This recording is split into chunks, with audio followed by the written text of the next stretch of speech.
Programa de opinión de producción nacional independiente, con elementos de lenguaje, salud, sexo y violencia. Apto para todo público.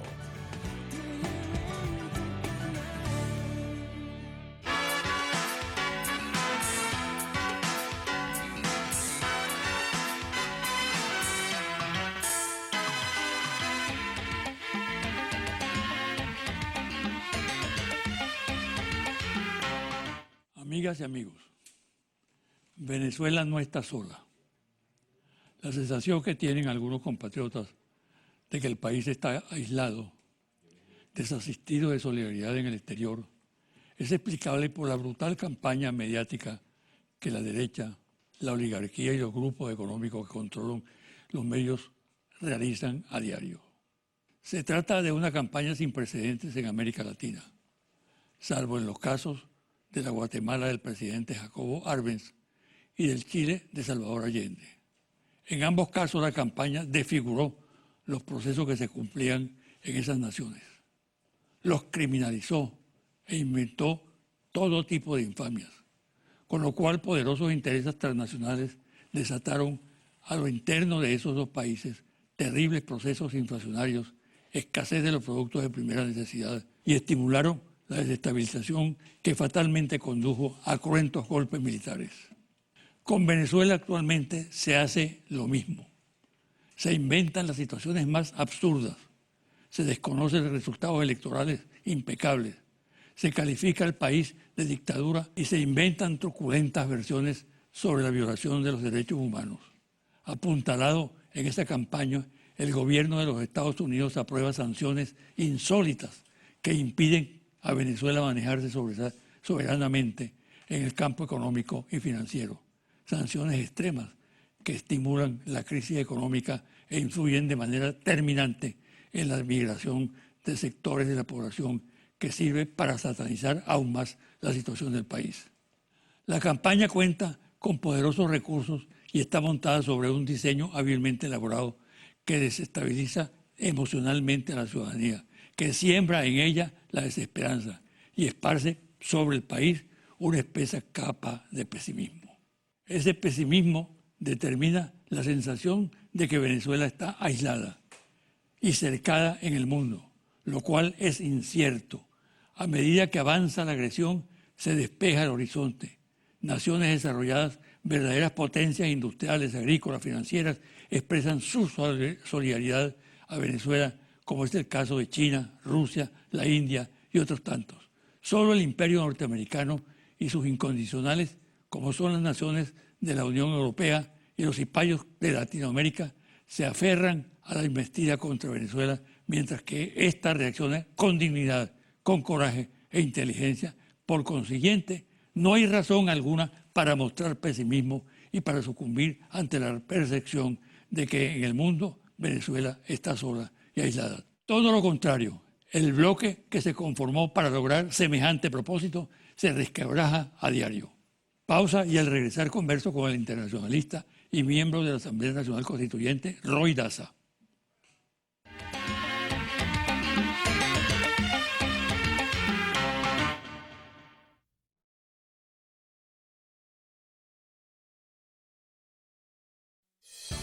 Estás viendo José Vicente Hoy.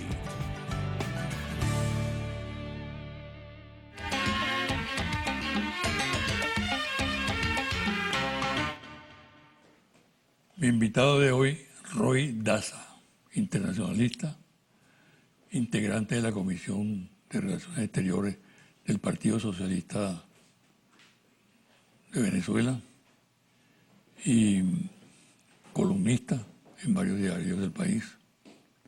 Es decir, un personaje que maneja la política exterior, que en este momento es quizá el aspecto más importante de lo que está ocurriendo en el mundo.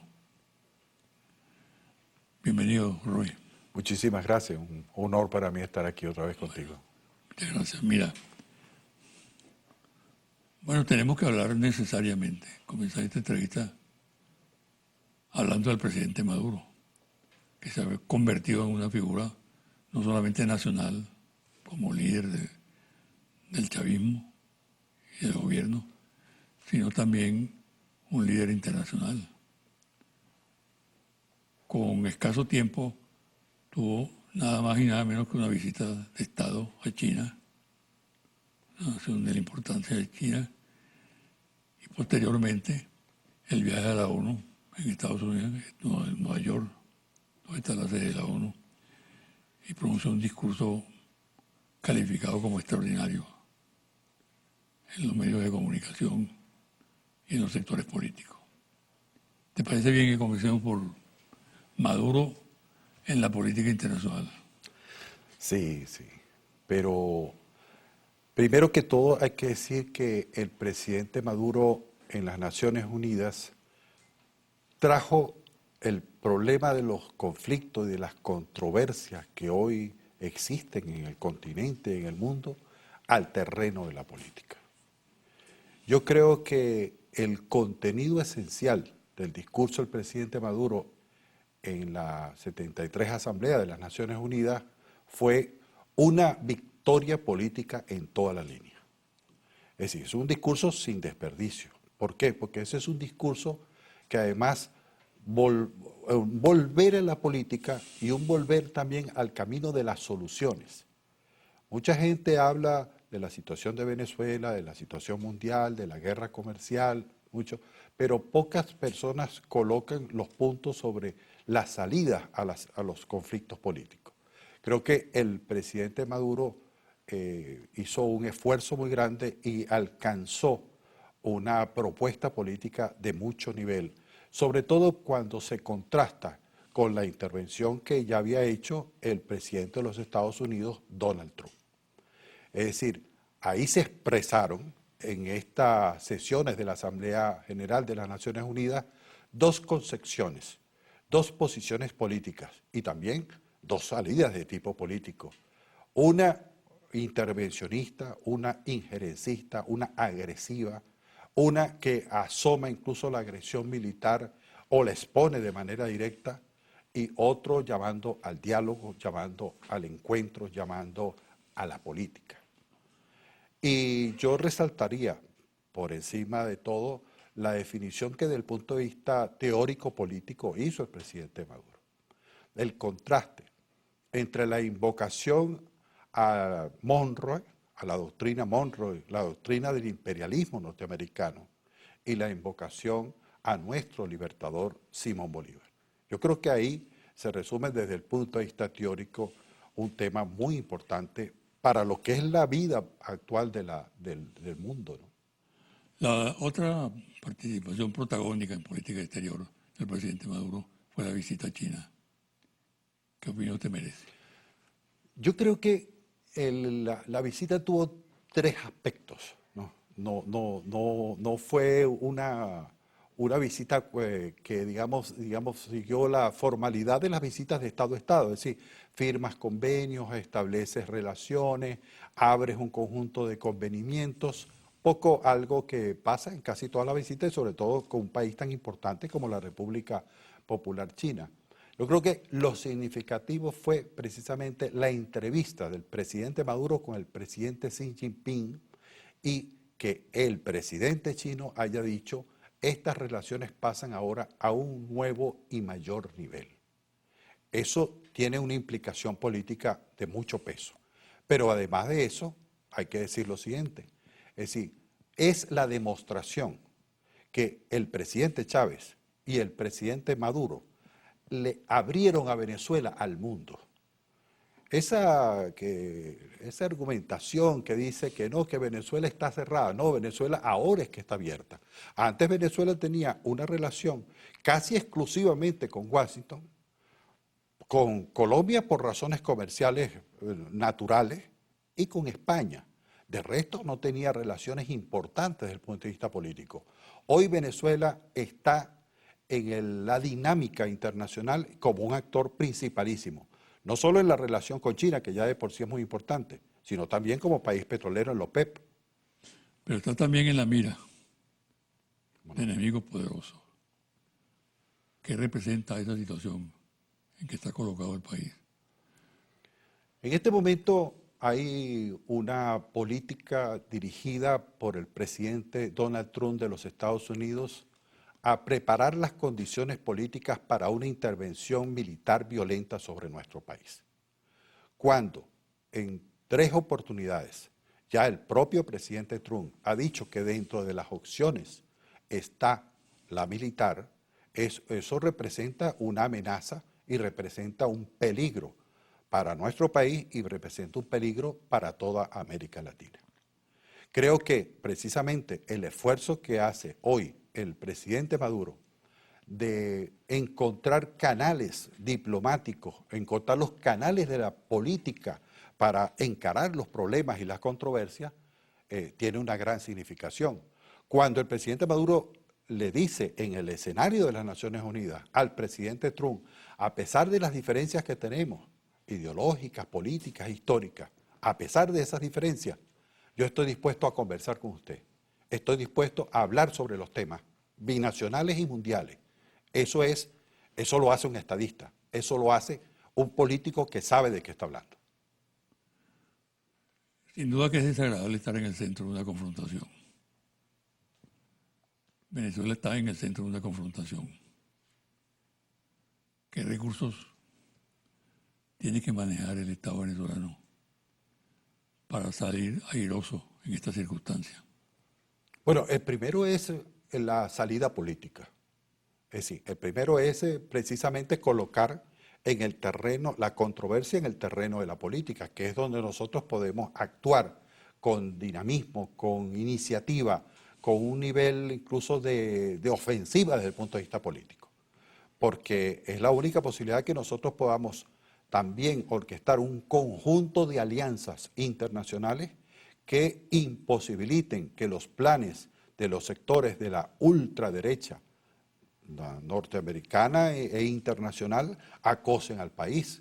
Nosotros tenemos que buscar precisamente impedir que el cerco diplomático y que el cerco político se desarrolle, sino precisamente en esa ampliación de las alianzas tiene mucho que ver nuestras relaciones con China, con Rusia, con Turquía, con Irán y aquí con los países hermanos de Bolivia y de Cuba, con los cuales tenemos unas amplias relaciones. Se amenaza y se teme al mismo tiempo una intervención militar que hasta ahora no ha plasmado, no ha cuajado, pero que está en preparativos. Lo indican distintas fuentes consultadas, ¿no?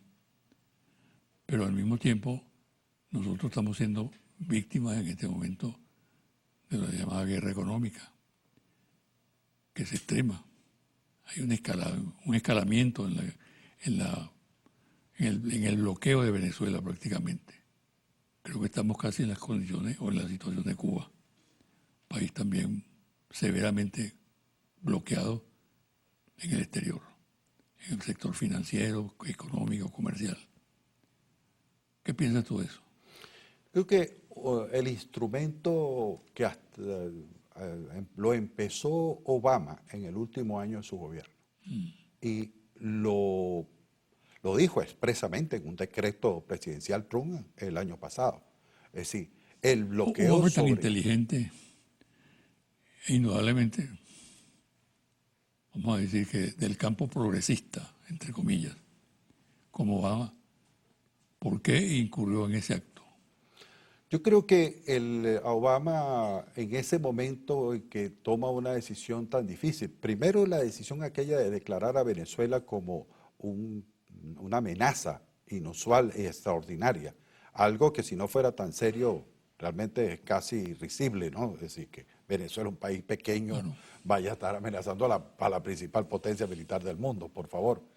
El hecho de haber avanzado en esa dirección tiene mucho que ver con la propia conflictividad interna de los Estados Unidos. Y además con un problema que tiene que ver con la política venezolana, con la desarticulación de las opciones políticas de la derecha interna venezolana, de la derecha venezolana, la desaparición de la Mesa de la Unidad Democrática. Y un hecho político que se enmarca dentro de esto que estamos hablando es que la derecha venezolana abandonó el camino de la democracia, abandonó el camino electoral, abandonó el camino de la Constitución.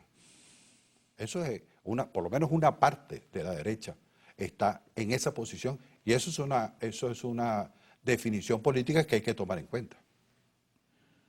Roy, vamos a hacer una pausa y al regreso quiero que profundice un poco más eso que acaba de decir. Bueno. ¿Ok?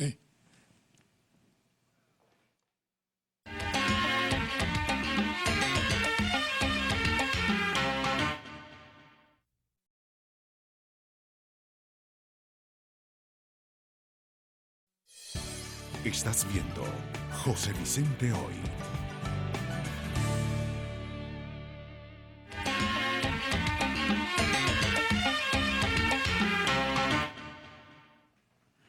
Tú tocaste un tema muy importante en el anterior segmento y es la actitud de la derecha venezolana, totalmente consular, que hace política no en el país sino en el exterior, para presionar. Nunca la derecha venezolana había tenido un comportamiento más apátrida, más reñido con lo que es la noción de soberanía que en estos tiempos. Se puede decir que se ha vuelto hacia el fascismo, más que expresión de una política de derecha normal y natural en cualquier país. Profundiza este tema. Sí. Cuando a mí me ha tocado reflexionar sobre la actuación política de la derecha, a mí me cuesta mucho entender, porque no lo encuentro en la historia de Venezuela, a dirigentes políticos que estén buscando apoyo en un poder imperial como los Estados Unidos, para incluso hacer política desde Estados Unidos con la política de otro país en otras circunstancias. Es decir, de verdad, yo que he estudiado un poco de historia en mi vida, no lo veo. Es más, incluso me puse a leer hace muy poco un gran libro de Paco Ignacio Taibo II, Patria se llama, porque es el análisis de los conservadores que buscaron a un emperador en Europa para traerlo, fue Maximiliano, y llevó a la guerra de resistencia de México. Eso es un hecho muy característico, pero que tiene que ver con la derrota política que ha sufrido la derecha. Mira, la derrota de la guarimba del año pasado, la derrota frente al hecho concreto de la constituyente, como hecho político concreto, la victoria del presidente Nicolás Maduro el 20 de mayo, frente a una derecha que se quedó sin política, definitivamente se queda sin política, y la iniciativa estratégica que parte del gobierno bolivariano a partir del 17 de agosto, cuando se anuncia precisamente una salida a la situación económica del país, que todos reconocemos que es muy delicada, eso, por supuesto, ha dejado sin política a la derecha.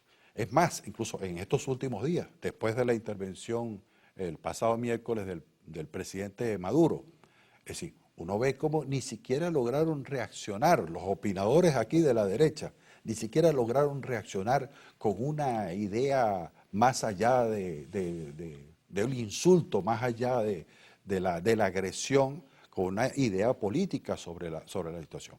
Creo que eso deja a las organizaciones de la derecha venezolana en una situación realmente muy, muy delicada y muy desarticulada, no solamente desde el punto de vista organizativo, que ya lo está, sino también desde el punto de vista de las proposiciones políticas que le pudiera presentar al país. Sí, entonces actúa en función de prácticamente engancharse con los viejos métodos y íconos del fascismo, ¿no? Sí, casi como por un acto de desesperación. Es decir, como no tienen una política propia, tienen que buscar cualquier alternativa de esa naturaleza. Y por eso es que yo afirmo que abandonaron la vía electoral. Ya, ahorita estamos a pocas semanas, a 2 meses, a 3 meses de unas elecciones municipales. Es decir, unas elecciones que en este país además son normales, comunes y corrientes, que suceden cada cierto momento y que tienen una dinámica electoral muy particular, las elecciones municipales. y ni siquiera en eso participan. Es porque precisamente están en la onda de la intervención extranjera en nuestro país. Ahí es donde están enganchados. Quiero volver a un tema que tocaste también en el anterior segmento. El aislamiento de Venezuela. Indudablemente que no es así, como lo dicen de golpe. Eso tiene otra explicación, hay manera de ver. Por ejemplo, Venezuela tiene hoy en día un radio de mayores alianzas en el mundo, de mayores relaciones, de mayores solidaridades, que cada día se hace más evidente. Pero la sensación que existe dentro del país, debido a la feroz campaña mediática, descalificadora totalmente del gobierno venezolano, siembra en buena parte de la opinión pública la sensación de que el país está aislado. Y estimula el pesimismo. Hay una fuerte franja de pesimismo en la opinión pública, que es lo que determina incluso el éxodo de muchos venezolanos. ¿Cómo analizas tú ese fenómeno? Mira, lo que pasa es que los procesos políticos avanzan y retroceden. Y en América Latina, a partir de la victoria del comandante Chávez en 1998, se inicia un proceso que creo que no ha sido suficientemente analizado todavía, pero es la primera vez que la conjunción en un momento histórico determinado de varios gobiernos progresistas, por cierto diferentes unos de otros, en el continente y particularmente en Sudamérica, le dieron una respuesta histórica a la tesis neoliberal. Fue la confrontación política, teórica, práctica, económica, de una experiencia de los gobiernos progresistas de América Latina y diferenciados y confrontados con la tesis del neoliberalismo impulsado desde Estados Unidos. Y eso hizo que el gobierno de Estados Unidos hiciera un plan. El primer plan fue romper, quebrar el núcleo duro de la integración, que era precisamente el eje Buenos Aires, Brasilia, Caracas. Eso fue un hecho. Y ciertamente, a partir del 2015, 2016 y una parte del 2017, es decir, se produjo un cambio político en América del Sur. Ese cambio político en América del Sur, por supuesto, nos deja a nosotros sin los aliados, digamos, incluso más cercanos y más hermanados, como el caso del compañero Lula, justamente, por cierto, apresado de su Brasil, la compañera Cristina, el compañero Rafael Correa. Es decir, entonces se crea un nuevo cuadro político. En medio de ese nuevo cuadro político se profundiza y aprovecha la derecha interna y la derecha internacional y el Departamento de Estado de los Estados Unidos para cercarnos más. Es un hecho político. Lo que pasa es que no contaban con la visión de largo plazo que tuvo el presidente Hugo Chávez, que fue abrir el espacio de las relaciones diplomáticas, y hoy Venezuela no depende solo de algunas relaciones, sino que tiene un espectro muy, muy importante. El hecho que frente a las declaraciones feroces y terribles del presidente Trump en la Asamblea General de las Naciones Unidas, si haya sido respondido por importantes líderes mundiales, presidentes, y haya sido rechazado por importantes líderes en ese mismo escenario, y que en la reunión del presidente Maduro con el canciller Lavrov de Rusia, reitere y manifieste su solidaridad con Venezuela, representa, evidencia cuáles son las posibilidades que hoy nosotros tenemos. Quizás te olvida un dato. En los medios norteamericanos causó mucho interés que buena parte de la intervención del presidente norteamericano era acogida con risa. Es decir, es la banalización de la política, ¿no? Es la banalización de la política, pero también es una campaña electoral. También es una campaña electoral que está a las vueltas de la esquina. Sí, ahorita en noviembre hay elecciones legislativas. Y hay un hecho concreto, no me voy a referir a todos los hechos, pero hay dos hechos que a mí me llaman mucho la atención, lo he escrito en algunos de mis artículos. Es decir, uno, muerto John McCain, que la familia McCain, el propio John McCain, hayan decidido que el presidente Trump no estuviera en las exequias de una personalidad importante de la política norteamericana. No estoy jugando su posición política, sencillamente una personalidad importante. Y que en sus exequias estuviera toda la clase política de los distintos partidos, de las distintas corrientes en los Estados Unidos, y no estuviera el presidente Trump, indica la quiebra y la ruptura política que se ha producido a lo interno del Partido Republicano con relación al presidente Trump. Entonces el presidente Trump utiliza el hecho del ataque a Venezuela, el hecho del ataque a Irán, el hecho de la confrontación con Rusia y con China, en función de tratar de rearmar su posición. Ahora, cuando dice cosas como que este es el mejor gobierno e inmediatamente ataca a Venezuela, es porque anda buscando los votos de la Florida. Eso forma parte del asunto. Pero también porque el New York Times develó que funcionarios de los Estados Unidos, del Departamento de Estados Unidos, estaban reunidos con algunos militares o supuestos militares, yo no sé quiénes son, golpistas que andan en unas operaciones de golpe. Eso incluso lleva a que uno pueda evaluar si se produce un cambio en la correlación de fuerzas políticas del Congreso de los Estados Unidos en las elecciones de noviembre, esto podría ser sometido a investigación. Es decir, ¿cómo es que el presidente Trump o funcionarios del presidente Trump están involucrados en un hecho tan grave como ese? Tú has tocado el punto prácticamente de la estabilidad institucional. ¿Cuál es tu pronóstico? Mira, Descartando por ahora una intervención armada. sí. Pero si esto sigue marchando, vamos a decirlo dentro de la normalidad democrática, está garantizada la estabilidad del país. Está garantizada la estabilidad del país en la medida en que entendamos que la salida a la situación económica es, por encima de todo, una salida política. Es decir, que mi partido, el Partido Socialista Unido de Venezuela, el Polo Patriótico, las organizaciones populares, las organizaciones sindicales, entiendan que el vuelco y el esfuerzo que está haciendo el presidente Maduro en el terreno del programa de recuperación, crecimiento y prosperidad, pasa porque venzamos desde el punto de vista político a aquellos que quieren hacer retrotraer la situación. Es decir, aquellos que quieren precisamente derrotar el programa de crecimiento económico y de recuperación económica. Es decir, creo que eso es un elemento político muy importante.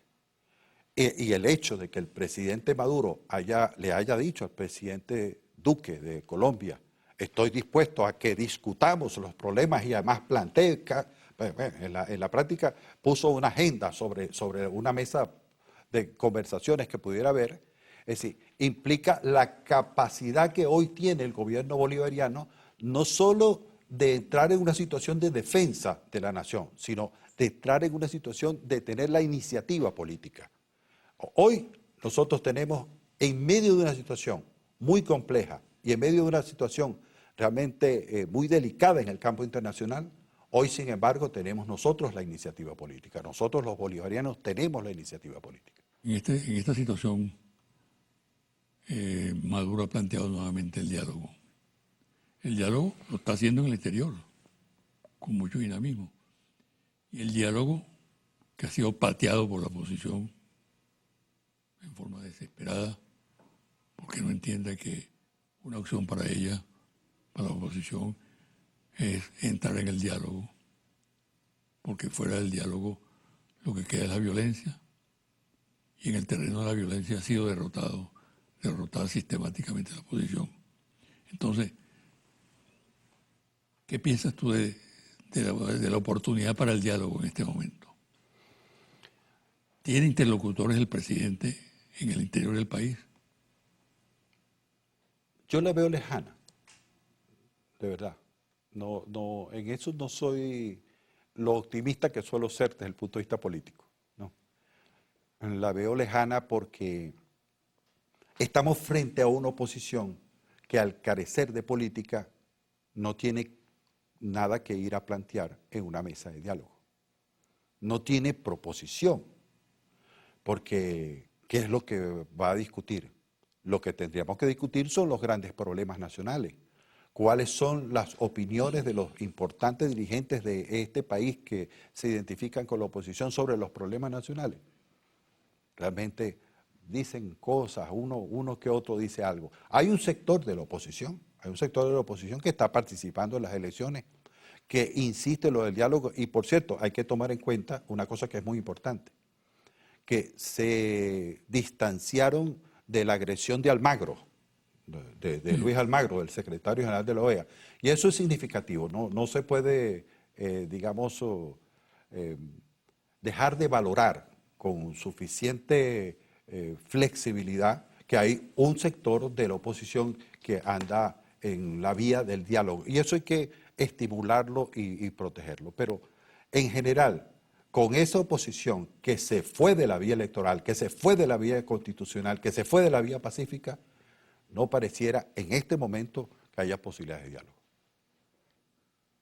Para concluir, Roy, un mensaje a la audiencia y en general al pueblo venezolano. Mira, yo creo que el hecho terrible del magnicidio en grado de frustración al presidente Maduro y a buena parte del alto mando militar y político del país es un hecho que nos debe hacer reflexionar a todos. Cuando digo a todos los venezolanos. Y es un hecho que además debe quedar como una enseñanza para que algo como eso o como una perspectiva de una situación de violencia en el país, entre todos la derrotemos en el terreno de las ideas, en el terreno del debate político. Yo soy un cultor del debate político, es decir, he pasado la vida haciendo debate político y creo que la oportunidad que tiene Venezuela es la oportunidad que acaba de ratificar el presidente Maduro. Diálogo, paz, entendimiento, concertación. Muchas gracias. Muchas gracias. Y mucha suerte. Muchas gracias. Una pausa y al regresar los confidenciales.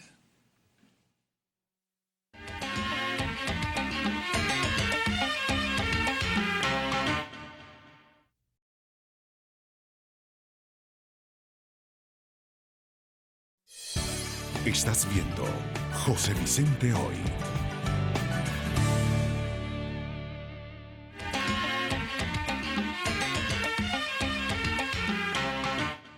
Y ahora los confidenciales. Dirigentes de Primero Justicia reconocen ahora los errores cometidos que condujeron al partido prácticamente a su inexistencia, cuando llegó a ser una fuerza política importante. Ahora la mayoría de sus dirigentes está en el exterior y los cuadros que movilizan la organización se han retirado. Sin embargo, se ha sabido que ante la situación que confronta esta organización partidista, hay una tendencia a regresar a la lucha legal para participar en los próximos procesos electorales que se realicen en el país. La decisión que adoptaron de común acuerdo Acción Democrática, Un Nuevo Tiempo y otras organizaciones partidistas es de no validar ante el Consejo Nacional Electoral para participar en las elecciones municipales de diciembre de este año, lo cual ha generado un incremento de la crisis interna en las bases de esos partidos que consideran que quedan sin política y dejan el campo abierto a los adversarios. Se estima que la tensión interior puede desatar graves cuestionamientos contra el liderazgo responsable de la decisión que más adelante signifique el desplazamiento de estos dirigentes de los cargos de dirección que detentan por muchos años. La posición asumida por el secretario general de la OEA, Luis Almagro, caracterizada por sus sistemáticos ataques a Venezuela, a su gobierno y al chavismo, es considerada como mercenaria. Se ha sabido que desde la posición que ocupa ha realizado fabulosos negocios, por ejemplo, en la industria de la construcción en Panamá y también con los subsidios que recibe provenientes de organizaciones de ultraderecha de los Estados Unidos, de Canadá y hasta hace poco del gobierno español de Mariano Rajoy.